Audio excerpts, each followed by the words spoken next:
Hi there, welcome to a new week of decks on the YouTube channel, and we're kicking off today with Bonny Pall Clearcutter. Um, I'm going to be honest, this is probably one of the most straightforward decks I've had to build in a long time. We all know what blue-green does. It does mana ramp, it does tokens, it does duplicating things, and Bonny Pall is no exception from Outlaws of Thunder Junction. 3 green and double blue for a 6/5 with the reach, so that's okay. 6 mana, 6/5 for reach, and cope with that. And when it enters the battlefield, we get a legendary Ox token called Boo that has power and toughness equal to the number of lands we control. And then whenever we attack, we can draw a card, then put a land card from our hand or graveyard onto the battlefield. It's probably nothing new for anybody who's been around playing Magic for a while. This is one of the traditional kind of blue-green Simic things we've done for ages. But, yeah, it's always worth covering them because they always provide a lot of fun when you do these sort of creature decks. So here we go. This is what today's this is the deck tech you're watching. This is what the deck list looks like for today. So obviously Bonny Pall kicks it off, and then we've got Veteran Explorer. When it dies, each player gets to put 2 basic land cards and put them onto the battlefield, and then shuffle their library. Another one of the Outlaw Thunder Junction cards makes an appearance. Bristling Bill's Spine Sower. Obviously, landfall is the key part of any blue-green deck nowadays, and this one's no exception. You get to put a +1/+1 counter on a creature we control when we get a land into play, and then we get to pay 3 and double green to double the number of +1/+1 counters on each creature you control. I haven't gone down the +1/+1 counter route too far, but we have a few ways of doing it, so we'll see how it goes. Lost Cobra and Azusa, Lost But Seeking, are pretty much no-brainers in the deck when we're doing land ramp, along with Course with Crewfix. Nissa, Resurgent Animist, so we can go and get some extra mana value off our lands when they come into play, and then maybe find an elf or a elemental card the second time we resolves. We do have a few elementals, so, we'll see. The other version of this is here, so we can do the whole flip it into the Planeswalker if we need to at some stage. Scoot Swarm, I love playing. Don't get me wrong. Scoot Swarm's fantastic. But, and it is a big but, be careful playing Scoot Swarm on MTGO. We have probably crashed on the stream MTGO more times with Scoot Swarm triggers than any other card I can think of. But in real life, it's not a problem. MTGO, just be careful when you're doing the triggers, please. Tireless Tracker gives us a clue token every time we drop a land. And then we get Undergrowth Champion, gets bigger as we drop the lands and prevents the damage. Yavimar Elder, when it dies, we get to go and get 2 basic lands, put them in our hand, and then, if need be, we can sacrifice the Elder and do a little bit of life gain. Deep Fathom Echo comes in from the Lost Caverns of Ixalan. At the beginning of combat on your turn, Deep Fathom Echo explores, and then it can begin copying another creature we control until the end of the turn if we need to. Jor-El, Voice of Saphir, also makes an appearance, and one of our lands becomes an XX green-blue bird creature with flying and haste until the end of the turn, where X is the number of cards in our hand, it's still a land. And then, if it deals some damage to someone, we get to draw a card. But, it's another creature we can get into attack with. Oracle Muldai is here, play the lands off top of our library, an extra land each turn. Quandrix Cultivator goes and fetches a basic forest or island, and we get to put it on the battlefield for 4 mana, and we get 3/4 body, so not the end of the world. Rashmi Eternity's Crafter, because we might as well just do a little bit of looking at the top card of our library and hoping it's something we can cast or goes in our hand, so a little bit of extra draw. Solemn Sim is Solemn Sim.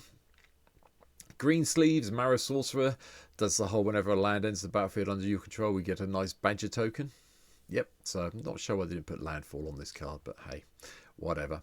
And Guardian of Tazim. Hopefully the lands come into play our island, so we can tap something down and it stays tapped.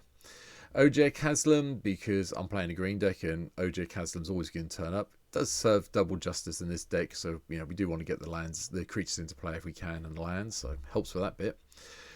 Railway Brawler comes in from Outlaws as well.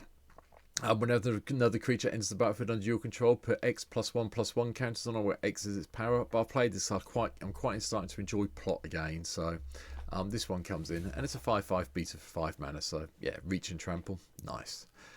Tatio the Benthic Druid also appears to do the whole gain a life and draw a card when we do the landfall thing. As the Tyrant of the Gaia Strait also appears, extra land drop. When we play a land, we get to draw a card. Yep. Ancient Green Warden lets us play other lands that have gone to the graveyard from the graveyard, and then double trigger any things that happen when the lands come into play.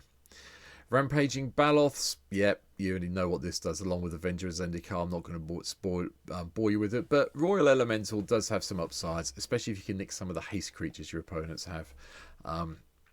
Obviously, it's a little bit hard to keep the Elemental in play, but it does do a bit of work for us occasionally. The other Planeswalker, if you can, the flip Planeswalker is Garrett, because I want to untap the land so we can cast the stuff quicker. Invasion of Zendikar, just make this bigger for a second, does the whole basic lands when it comes into play tapped, and then if we can flip it by getting rid of the 3 battle counters on it, we get to turn it into the Awakened Skyclave, which I know you can't see the picture of because my head's in the way, but it's a Vigilance Haste creature that taps for mana, and it's a land in addition to its other types. From there, we go into our spells, and we do have a lot of spells in the deck. Counterspell gives us a bit of control. Cyclonic Rift controls the board, and we have a lot of land ramp cards in this. First one's Farseek. Gaia's Blessing, just in case we do need to put things back in our library that we can't do any other way. Hopefully we'll get it milled and shuffle everything in. Mana Drain gives us a whole load of mana. Rampant Growth, Sylvan Scry, 3 visits, Cultivate, do all the land searching for us, along with Ensis Restoration, especially if we can sack a land off and do it that way and get maybe 3 of them. So that's pretty cool. We should be able to do that quite regularly with this deck with a bit of luck. A little bit better than Harrow, which you could play if you'd rather. Circuitous Route, Explosive Vegetation, go and find more lands for us, along with Map the Frontier. We're there anyway on this, so I don't think I've included any of the deserts in my deck, so you may want to change some of the basics around and put some deserts in if you want to. I don't think there's any in here. But Ranger's Path is here because it goes and fetches forest cards, so it goes and gets some of our dual lands, along with Sky Shroud Claim, which is exactly the same card, but just came from one of the Commander Masters Legends maybe set. Temper Discovery, because we might as well search our land and see if anyone else wants to join in with us on it. Vastwood Surge, it gets to do the kicker thing. We should be able to do the kicker thing quite regularly. We should be getting to 8 mana quite happily with this deck. So getting the +1, the extra +1/+1 counters on everything could be really beneficial, especially if we've got Bristling Bill in play. Inspiring Refrain is just so I can get some card draw on the go. This will be suspended as soon as possible. I'm very unlikely to cast it for 6 because it's just not mana efficient, but at 3 and then a little bit of suspend is okay. Nissa's Renewal gets us the 3 basic lands and gains us 7 life.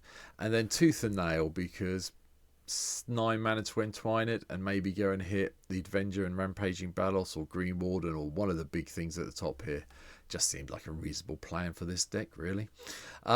Because Bonny is so expensive, I have included Jeweled Lotus. Then we've got Mox Tantalite, Soul Talisman, the Alexis here, Soul Ring, Arcane Signet, the medallions in green and blue, and Talisman of Curiosity to help with the ramp. We do have a few enchantments for a change. Druid Class, because we might as well gain a life when we play a land. Roaring Earth, put some +1/+1 counters on things. We're not going to channel it. We're going to play it as soon as we can to start pumping our creatures up. Case of the Locked Hothouse is a fun one. It's one of the cases, obviously, from MKM, and this one I quite like. 7 or more lands, and we get to get it solved. Look at the top card of your library at any time, play lands and creatures and enchantments from the top of our library if we need to. Omen Path also makes an appearance in this deck. Enters the battlefield, search your library for up to 5 land cards that have different names and exile them and shuffle. And at the beginning of your end step, choose a card at random, exiled with it, and put it onto the battlefield tapped. Can be destroyed, you can lose lands, but hey, it's worth the risk. Parallel Lives is the only doubling of the tokens we've got in play, just because we are playing Avenger of Zendikar, we are playing Rampaging Balos, so we might as well get some tokens extra if we can. And Primeval Bounty, another thing that gives us some tokens and does a little bit of landfall. Gains us life when a land enters the battlefield. We get to cast, when we cast non-creature spells, and put some +1/+1 counters around, but casting creature spells a lot probably with this deck, so a lot of 3/3s with a bit of luck. Because of all the ramp I have got on the deck, I've kept it very straightforward with the land base today. Breeding Pool, Castle Garenbury, Castle Vantress. This is for the scrying. This is just so we can get the big guys out a little bit quicker. Command Tower, Dreamroot Cascade, Flooded Grove, 13 forests, 9 islands, and the other selection of blue and green lands that you'd expect to see in the deck, apart from the deserts, which, as I'm recording this video, I realise I missed out. So you can swap some of these around for blue-green deserts if you want to. But that's it. Bonny Pall Cutter is pretty straightforward a deck to play.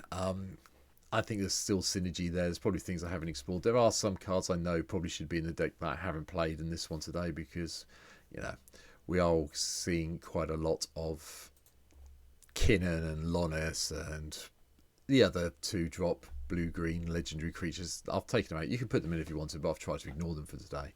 But that's it. I hope you've enjoyed today's one. A little bit shorter than normal. Please, down below, if you can hit the subscribe button, 395 as I record this, so that'd be really great if you could hit the subscribe button. More deck techs, and hopefully if I get the time to film it, we're going to start doing a MTG Commander League and record each game and put them up later in the week. So if I get time to record it, that will start this week. So look out for that later in the week, probably towards the end of the week. But for now, thanks for watching. Hope you've enjoyed the video, and I'll see you in the next one. Bye.